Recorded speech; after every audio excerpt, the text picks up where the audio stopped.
Bismillahirrahmanirrahim. Assalamualaikum warahmatullahi wabarakatuh.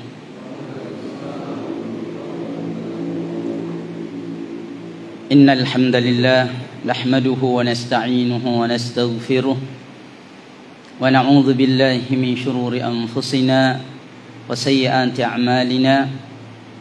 May yahdihillahu fala mudilla lahu wa may yudlil فلن تجد له وليا مرشدا وأشهد أن لا إله إلا الله وحده لا شريك له وأشهد أن محمدا عبده ورسوله اللهم صل على محمد وعلى آله وصحبه ومن سار على نهجه واستنى بسنته إلى يوم الدين أما بعد.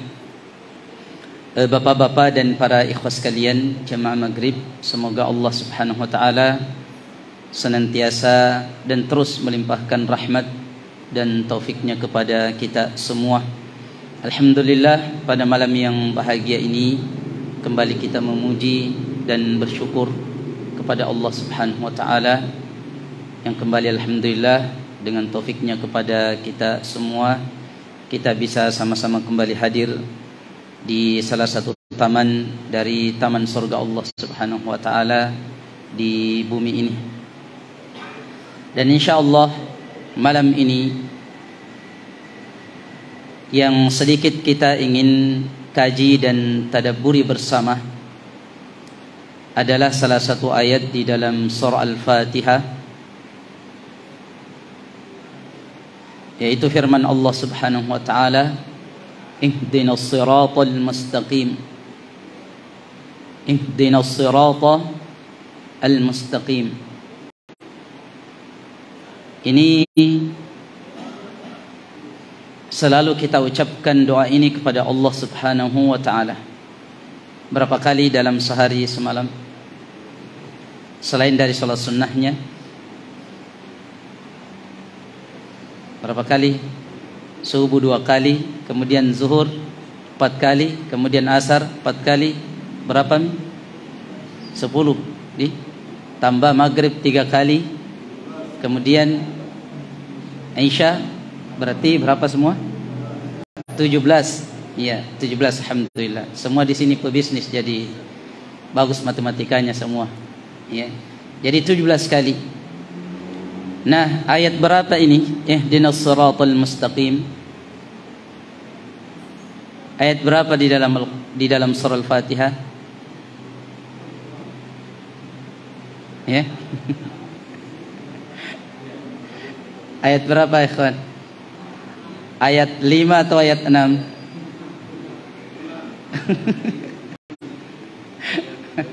Yang penting jangan bilang ayat 8. Ya, ya, jadi ada rinciannya, ada khilaf ulama kita. Ya, jadi sebagian mengatakan bahwa kalau Bismillahirrahmanirrahim masuk salah satu ayat dari surah Al-Fatihah, maka berarti ihdinas siratal mustaqim masuk ayat yang ke-6. Jadi Bismillahirrahmanirrahim ayat pertama, dan itu yang kebanyakannya di mushaf kita, di Quran kita, dia masuk. Nah, jika masuk, maka salah satu alasannya Imam Syafi'i rahimahullah ta'ala kenapa mengeraskan bacaan Al-Fatihah ketika membaca Bismillahirrahmanirrahim surah Al-Fatihah, karena dia anggap bahwa itu salah satu dari ayat surah Al-Fatihah, maka harus juga kita baca besar. Jadi Bismillahirrahmanirrahim. Bisa dipahami ini? Sehingga ketika ada teman-teman kita, ada saudara-saudara kita, ketika mereka membaca Bismillahirrahmanirrahim dengan suara yang besar, jahar kalau bahasa Arabnya, maka jangan kita ingkari. Jangan kita ingkari, apalagi langsung mengatakan bahwa dia telah melakukan perbuatan bid'ah. Jangan, ya. Nah, kalau Bismillahirrahmanirrahim ini bukan termasuk salah satu ayat dari surah Al-Fatihah, maka berarti ihdinas siratal mustaqim itu ayat keberapa? 6 kurang 1, 5. Jadi berarti dia adalah ayat kelima. Dan kalau antum tanya kami, Ustaz, pilih pendapat yang mana? Ya, apakah Bismillahirrahmanirrahim masuk dalam ayat surah Al-Fatihah atau tidak? Mana yang rajih? Mana yang kuat? Kalau saya tanya antum, mana yang kuat? Ya, mana yang kuat?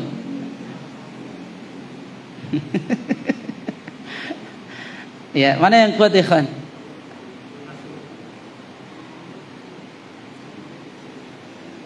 Jadi ada kaidah yang perlu kita tahu semua, bahwa dalam masalah perbedaan yang begini, ya, mereka mengatakan ulama kita, la inkara fil masaili al-khilafiyati al-ijtihadiyah. Hafal ini. La inkara fil masaili al-khilafiyati al-ijtihadiyah. Tidak ada pengingkaran, maksudnya antum tidak boleh mengingkari saya, saya tidak boleh mengingkari antum dalam perkara apa? Dalam perkara-perkara khilafiyah, perbedaan yang sifatnya ijtihadiyah. Maksudnya karena tidak ada dalilnya yang jelas, maka cara pandang ulama kita di dalam memahami teks itu, ayat atau dalil itu, mereka berbeda. Maka dalam hal ini kita tidak boleh ada saling mengingkari, bahwa kamu salah akhi, saya yang benar, atau mengatakan saya yang benar, antum salah akhi. Ya. Dan kita sebagai dai, sebagai guru, kalau kata antum, ya, tidak bisa memaksakan orang-orang yang ikut dengan kajian-kajian kita atau dalam tarbiyah-tarbiyah kita untuk mengikuti semua pendapat dalam masalah khilafiyah ijtihadiyah ini, bahwa antum harus mengikuti pendapatku karena saya murabbinya antum. Tidak boleh kita begitu. Ya. Jadi kalau ada di antara antum yang misalkan bangkit dari ruku, sami Allahu liman hamidah, kemudian kembali seperti ini, ya, berdiri seperti ini, ya, apa namanya ini? Kalau berdiri setelah dari ruku, apa namanya? Apa namanya? Hei, masyayikh. Apa namanya kalau kita bangkit dari ruku kemudian berdiri begini lagi? Apa namanya? I'tidal. Muskilah ini, ya. Namanya i'tidal. Kalau ini namanya bersedekah atau bersedekap atau mana yang benar?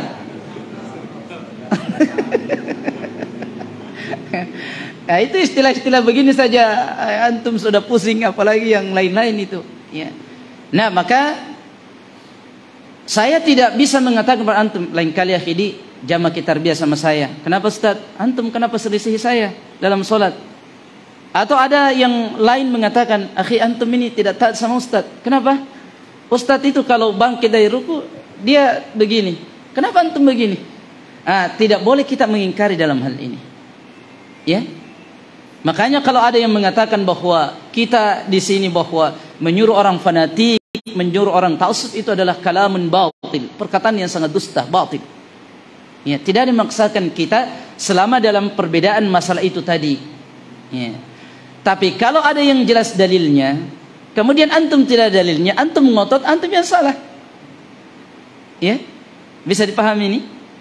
Ada satu punya dalil, yang satu tidak dalil. Apakah kita mengatakan tidak boleh diingkari, akhi? Harus diingkari, karena yang kuat itu adalah yang punya dalil, dan antum tidak punya dalil. Alaysa kadzalik? Sementara agama kita ini dibangun di atas dalil. Ini faedah saja tambahan, ikhwan. Nah, jadi para jamaah sekalian yang dirahmati Allah Subhanahu wa taala, kami secara pribadi itu menilai bahwa Bismillahirrahmanirrahim itu tidak termasuk salah satu ayat dari surah Al-Fatihah, tetapi dia hanya pembatas dari satu surah ke surah yang lainnya, pemula antara surah yang satu dengan surah yang lainnya, kecuali di surat Taubah tidak ada bismillahnya. Jadi ketika surah Al-Anfal berpindah ke surah At-Taubah, itu tidak ada yang memerantarai bismillah. Sebagaimana surah Al-Baqarah ada bismillahnya, kemudian setelah itu Al Imran ada bismillahnya, kemudian masuk An-Nisa dan seterusnya, semua bismillah. Kemudian yang kedua, seluruh ulama kita sepakat, tidak ada perbedaan maksudnya, bahwa Bismillahirrahmanirrahim itu adalah salah satu ayat di surah mana? Surah mana? Semua sepakat karena dalilnya jelas, maka tidak ada perbedaan. Dalam surah mana? Surah An-Naml. Ya, An-Naml juz berapa? Juz 20 atau juz 19? Ada separuh di juz 19 dan ada separuh di juz 20. Nah, ketika Nabi Sulaiman alaihi salatu wassalam menyurati Ratu Balqis agar menyerahkan dirinya tunduk, ya, Nabi Sulaiman menulis surat itu, innahu min Sulaimana wa innahu bismillahirrahmanirrahim. Sungguhnya surat itu dari Sulaiman, wa innahu bismillahirrahmanirrahim, alla ta'lu alayya wa'tuni muslimin. Jangan engkau sombong kepadaku dan datanglah menyerahkan diri kepadaku, ya, muslimin, ya.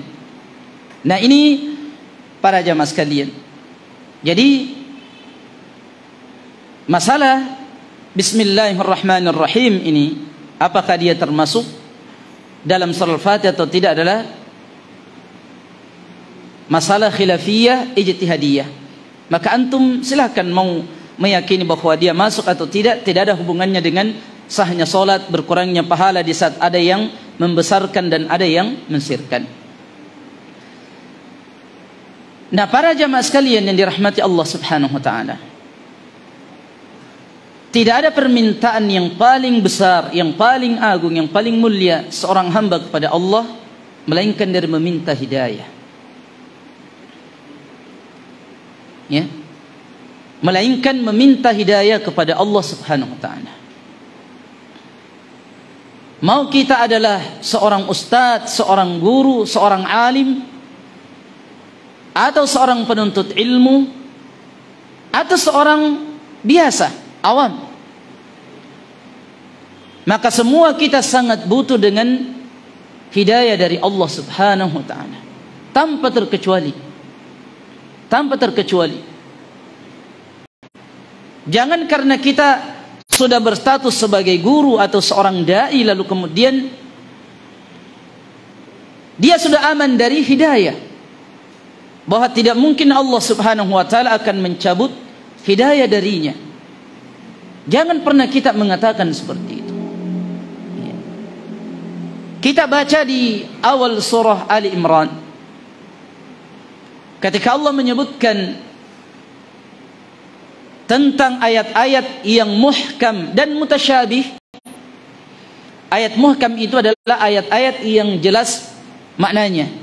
Adapun mutasyabih adalah yang memiliki makna yang banyak sehingga samar, ya, bagi para ahlul ilmi tentang ayat-ayat itu. Nah, apa doanya mereka para ulama ini, ahlul ilmi? Kalau kita mengatakan ahlul ilmi berarti orang yang sangat banyak, orang yang sangat banyak ilmunya, ya. Nah, mereka berdoa kepada Allah dan Allah abadikan doa mereka ini di dalam Al-Quran. Surah Al-Imran itu halaman pertama, Rabbana la tuzigh qulubana ba'da idh hadaitana. Ya Allah, jangan engkau palingkan hati kami dari kebenaran setelah engkau memberikan hidayah kepada kami. Rabbana la tuzigh qulubana ba'da idh hadaitana. Doanya siapa ini? Adalah doanya para ahlul ilmi, para ulama. Orang-orang yang diberikan oleh Allah ilmu yang sangat dalam tentang agama ini. Yang mereka berhak untuk memberi fatwa, yang berijtihad untuk mengambil kesimpulan hukum. Mereka adalah orang-orang yang takut kepada Allah, yang Allah puji di dalam surah Fatir. Innama yakhshallaha min ibadihi al-ulama. Sesungguhnya orang-orang yang takut kepada Allah dari hamba-hambanya itu adalah hanyalah para ulama. Adalah ahlul ilmi, orang yang dalam ilmunya. Nah, dengan kualitas mereka yang mereka miliki itu, di segi keimanan, di segi ilmu, di segi amalan, tapi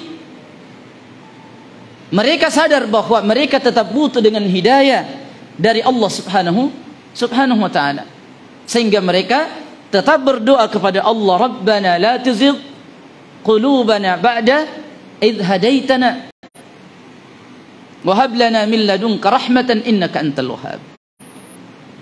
Bahkan jangankan mereka para ahlul ilmi, para ikhwani, para jamaah sekalian, hatta penghulunya seluruh ulama adalah Nabi kita alaihi salatu wassalam, sebagaimana penuturan Ummi Salamah radhiyallahu taala anha, istrinya, dalam sujud-sujud beliau alaihi salatu wassalam, beliau banyak membaca doa, Allahumma ya muqallibal qulub, apa itu ikhwan? Thabbit qalbi ala dinik. Allahumma ya musarrifal qulub, sarrif qalbi ala ta'atik. Dari semua ini menunjukkan para jamaah sekalian bahwa permintaan yang terbesar, yang istimewa, yang paling mulia untuk seorang hamba minta kepada Allah adalah hidayah. Itulah di antara rahasia kenapa dalam sehari semalam 17 kali kita minta kepada Allah hidayah itu. Itu rahasianya yang disebutkan oleh ulama kita setelah mengkaji itu. Rahasia di balik kenapa kita selalu minta kepada Allah subhanahu wa ta'ala hidayah. Ihdinas siratal mustaqim. Nah, kita para jamaah sekalian, dalam kehidupan kita, dalam ketaatan-ketaatan yang kita lakukan, alaysa kadzalik, seperti salat berjamaah 5 waktu, tidak pernah berpisah dengan kita 5 kali sehari semalam. Kemudian juga mungkin adalah baca Al-Quran kita. Kemudian majelis-majelis ilmu seperti ini hampir tiap malam, alaysa kadzalik, hampir tiap malam. Nah, fitrah manusia, fitrah kita semua manusia adalah ketika sebuah pekerjaan, sebuah amalan yang kadang-kadang dia kerjakan rutin seperti itu, kadang dihinggapi di dalam diri kita, dan itu kita rasakan adalah sifat kejenuhan dan kebosanan. Laisa kadzalik, ada kejenuhan. Itu fitrawi, itu tabiat. Bahwa sesuatu kalau kita tekun melakukan hal itu, maka ada sifat bosan, ada sifat kejenuhan. Nah, kadang orang ketika dikuasai dengan sifat kebosanan inilah mereka lupakan hidayah itu. Mereka lupa dengan hidayah itu. Dan itu banyak yang terjadi. Mereka lupa dengan hidayah. Ya. Kenapa? Karena di saat dia melakukan amalan-amalan saleh, ketaatan-ketaatan itu, mereka tidak meminta kepada Allah subhanahu wa ta'ala agar dikokohkan hatinya di dalam ketaatan itu. Sehingga apa yang terjadi? Ya, at-tadzabdzub. Antum tahu apa itu at-tadzabdzub? Ketidakkonsistenan, berwarna-warni. Ketika bergabung dengan kawan-kawannya nakal, dia ikut menjadi orang nakal. Ketika bergabung dengan teman-teman yang saleh, dia lagi berlagak orang saleh. Berwarna-warni. Mudzabdzabi, itulah yang kenapa Allah mencela orang-orang munafik di dalam Al-Quran. Sifatnya mereka ini. Mudzabdzabina baina dzalik. La ilaha ula wa la ilaha ula. Orang munafik itu begitu, berwarna-warni. Dia tidak juga mau dikata sebagai orang-orang beriman ketika mereka berkumpul orang-orang beriman, dan kalau sesama setan mereka, wa idza khalau ila syayatinihim, berkumpul dengan teman-teman setan mereka itu, mereka juga berlagak seperti setan. I'adzan billah. Tidak ada keistiqomahan.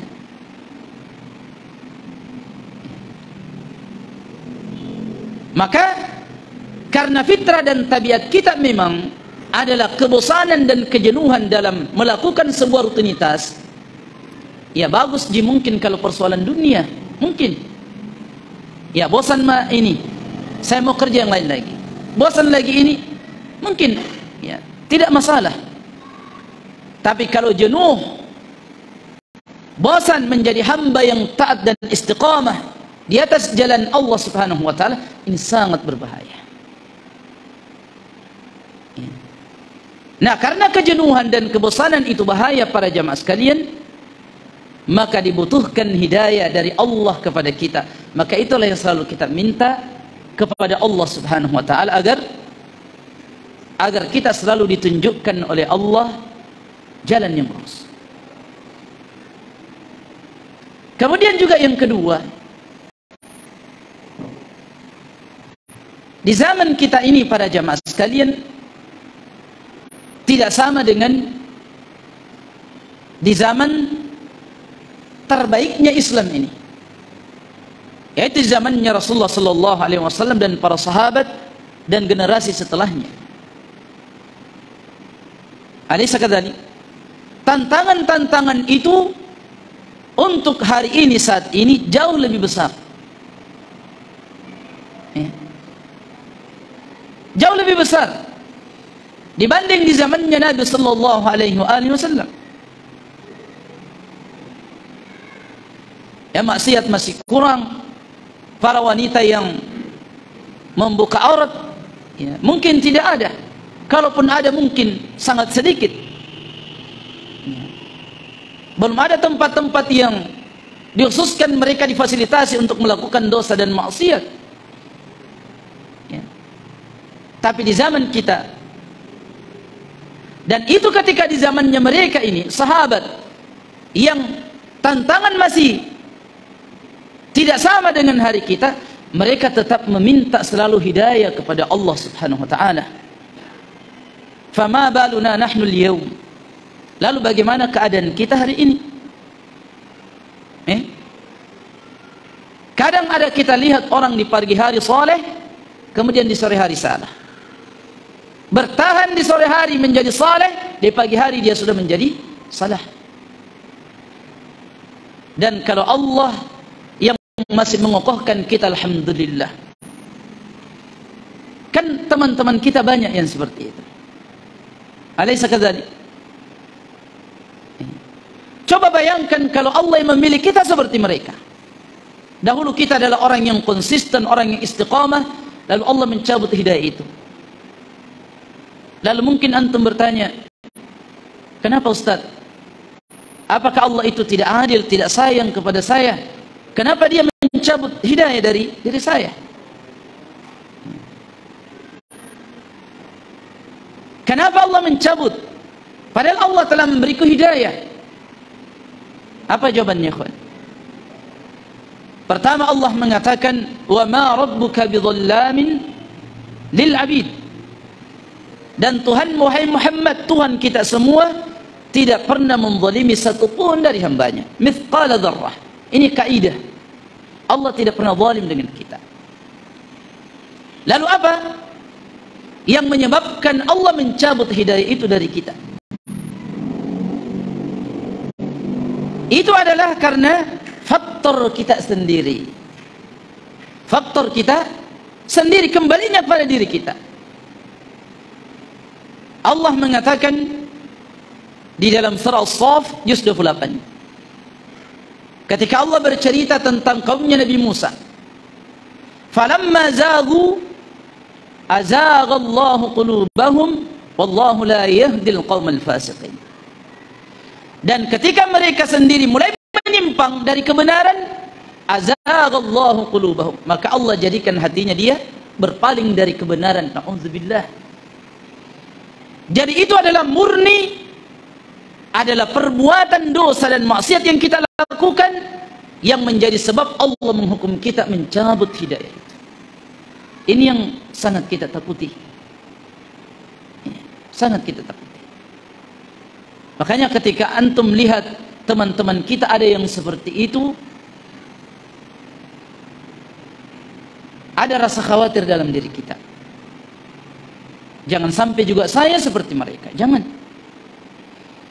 Kemudian juga Allah mengatakan dalam surah Al-Anfal, "Dzalika bi anna Allah lam yakum mughayyiran ni'matan an'amaha 'ala qaumin hatta yughayyiru ma bi anfusihim." Demikian Allah Subhanahu wa taala tidak akan merubah nikmat kepada suatu kaum hingga kaum itu sendiri yang merubah. Allah tidak akan merubah dari kesesatan menjadi kebenaran kecuali karena sebab kita juga. Sama juga. Dan Allah Subhanahu wa taala tidak merubah dari diri kita hidayah menjadi orang yang sesat kecuali juga karena perbuatan kita. Dan seterusnya seperti itu. Jadi kalau ada yang futur, adalah antum sendiri penyebabnya. Allah tidak akan merubah itu keistiqomahan menjadi kefuturan kecuali karena sebab antum sendiri. Allah tidak pernah zalim dengan kita. Maka hati-hati para jamaah sekalian. Hati-hati jangan kita memelihara dosa di dalam diri kita. Karena kita tidak tahu kapan Allah akan mencabut hidayah itu. Ini sangat berbahaya. Kita kehilangan rumah karena kebakaran, kehilangan kendaraan karena tabrakan, kecelakaan, iya, sedih. Tapi semua itu tidak ada kaitannya dengan masuknya antum di surga atau neraka. Tapi kalau hilang hidayah itu dalam hidup kita, ini sangat berbahaya. Sangat berbahaya.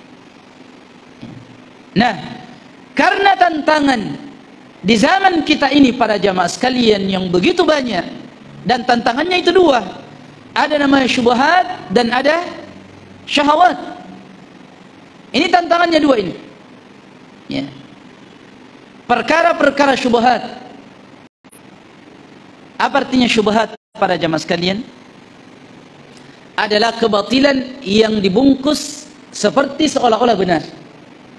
Sehingga bagi kita ini yang kurang memahami, maka kadang itu adalah kebatilan tapi kita anggap itu adalah sebuah kebenaran. Itu namanya syubhat.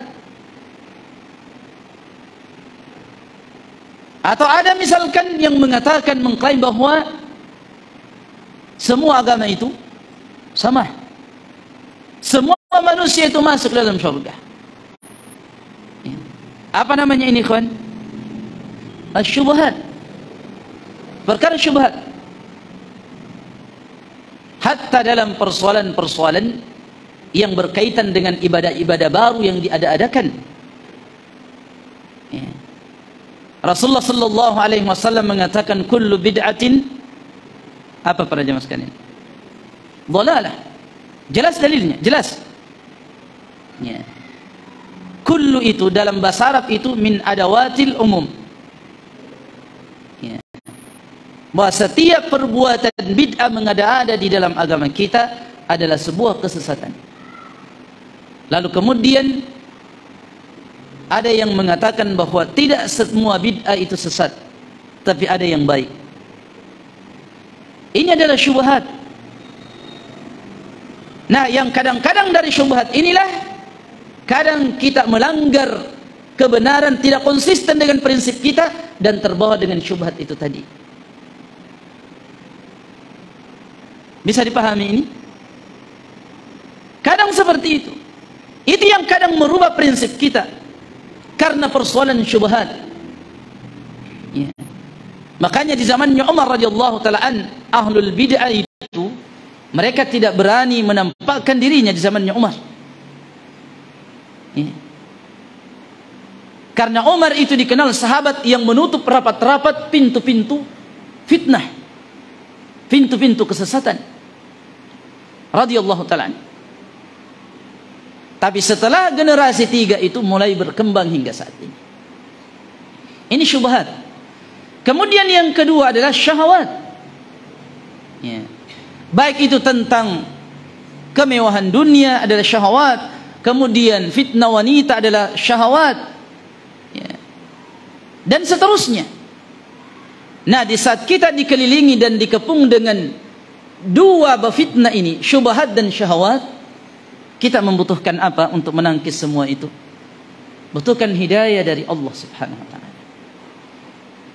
Hanya hidayah yang bisa menepis itu semua para jamaah sekalian. Kalau bukan karena hidayah dari Allah, tidak ada yang selamat. Tidak ada yang selamat. Dalam hadis qudsi Allah Subhanahu wa taala berfirman, "Kullukum dhalluna illa man hadaituhu fastahduni ahdikum." Kalian itu hai manusia seluruhnya tanpa terkecuali adalah asalnya kalian itu semua sesat, kata Allah, kecuali orang-orang yang saya berikan hidayah. Illa man hadaituh, kecuali orang-orang yang saya berikan hidayah. Maka Allah mengatakan fastahduni ahdikum, maka mintalah kepadaku hidayah, maka saya akan memberi hidayah kepada antum, kepada kalian, kata Allah Subhanahu wa taala. Bisa dipahami ini para jamaah sekalian. Maka ini rahasia kenapa 17 kali kemudian kita meminta kepada Allah ihdinas siratal mustaqim. Apa artinya ihdina? Yang selalu kita baca.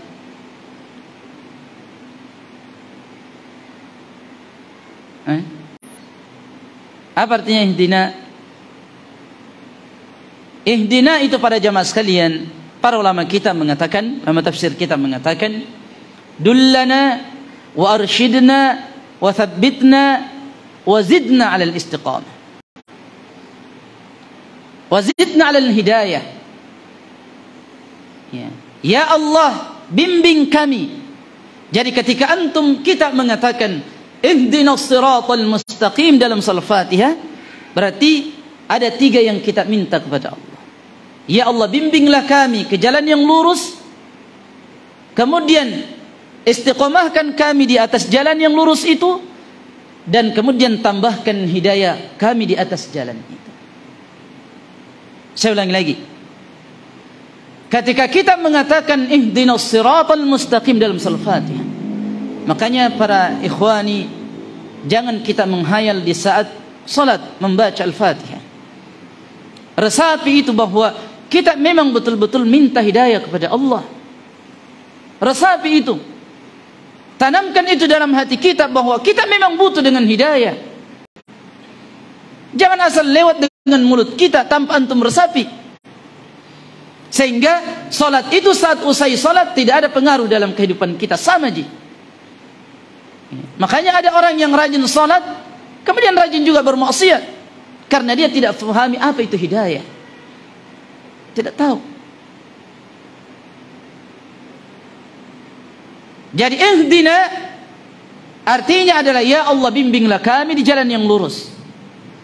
Kemudian istiqomahkan kami di atas jalan yang lurus, dan kemudian tambahkan hidayah kepada kami di atas jalan yang lurus. Itu maknanya. Kemudian as-siratal mustaqim. As-sirat itu para jamaah sekalian, dalam bahasa Arab itu adalah jalan. Tapi jalan As-sirat itu adalah jalan yang luas, kemudian lurus dan terang menderang. Jadi kalau ada Arab yang mengatakan sirat, berarti yang dia maksud adalah jalan yang luas, kemudian lurus, dan kemudian terang. Bisa dipahami ini? Nah, kita meminta kepada Allah, ihdinas siratal mustaqim. Apa itu as-siratal mustaqim? Dalam ayat itu, ya, ikhtalafa ibaratus salaf fi tafsir hadhihi al-ayah. Para ulama salaf kita berbeda-beda, tetapi perbedaan yang tidak kontradiksi, ya, di dalam menafsirkan ayat ini. Mereka mengatakan, di antara mereka ada yang mengatakan bahwa as-siratal mustaqim adalah Al-Quran. Adalah Al-Quran. Kemudian di antara mereka ada yang mengatakan bahwa as-siratal mustaqim adalah agama Islam, dinul Islam. Fahami ini baik-baik. Kemudian yang ketiga, yang dimaksud adalah siratal mustaqim adalah al-haq, adalah kebenaran. Sebagian lagi di antara mereka mengatakan bahwa siratal mustaqim adalah ittiba'un Nabi sallallahu alaihi wasallam, adalah mengikuti Nabi kita alaihi salatu wassalam. Nah, dari empat tafsiran ini para jamaah sekalian tentang siratal mustaqim, ada enggak satu sama lainnya bertentangan? Nih, tidak ada. Karena Islam juga adalah Al-Quran. Islam juga, Al-Quran juga adalah kebenaran. Dan mengikuti Nabi sallallahu alaihi wasallam adalah juga jalan yang lurus. Ada bertentangan satu sama lainnya? Tidak ada. Nah, seakan empat ini kita minta dalam satu ayat itu, ihdinas siratal mustaqim. Ya Allah, bimbing kami, kokohkan kami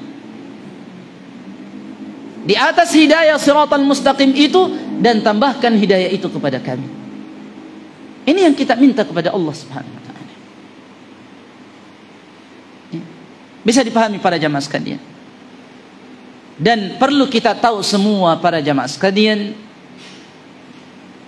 bahwa hidayah itu murni milik Allah Subhanahu wa taala, dan bukan karena prestasi pribadi kita. Wallahi, bukan prestasi pribadi kita.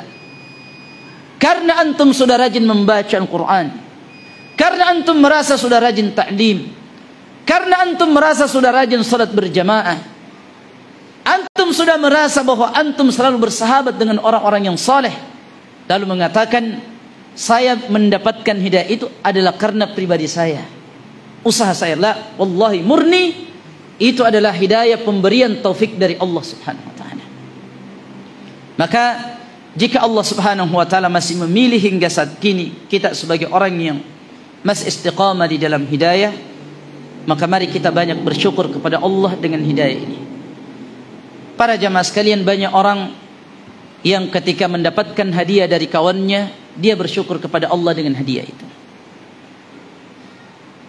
Banyak orang yang ketika diberikan makan dan minum oleh sahabatnya atau ditraktir, dia banyak bersyukur kepada Allah dengan itu. Tapi sedikit di saat dia mendapatkan hidayah dari Allah, lalu dia memuji Allah Subhanahu wa taala, padahal itulah nikmat yang terbesar yang Allah berikan kepada kita. Dan sudah merupakan kaidah yang Allah kabarkan kepada kita bahwa la in syakartum la azidannakum. Bahwa jika engkau bersyukur dengan nikmat, dan antum jangan paham bahwa nikmat itu hanya sebatas makanan dan minuman, harta, pakaian dan sebagainya. Termasuk hidayah adalah nikmat dari Allah. La in syakartum la azidannakum. Allah akan menambah nikmat itu kepada kalian, nikmat hidayah itu. Tapi wala in kafartum, jika kalian kufur, inna azabi la syadid, sesungguhnya azabku itu sangat pedih. Nah, wallahu taala alam, demikianlah para jamaah sekalian apa yang bisa kita kaji bersama, dan itu sangat singkat tentang masalah hidayah ini. dan semoga Allah Subhanahu wa taala senantiasa mengokohkan kita di atas hidayah ini hingga Allah Subhanahu wa taala mewafatkan kita semuanya. Dan tentu semua yang benar datang dari Allah Subhanahu wa taala dan Rasulnya. Adapun yang salah dari kehilafan saya dan dari syaitan, semoga Allah mengampuni dosa kita semuanya. Dan kita tutup doa kafaratul majlis. Subhanakallahumma wa bihamdika asyhadu an la ilaha illa anta astaghfiruka wa atubu ilaik. Wa sallallahu ala nabiyyina Muhammadin wa ala alihi wa sahbihi wasallam. Assalamualaikum warahmatullahi wabarakatuh.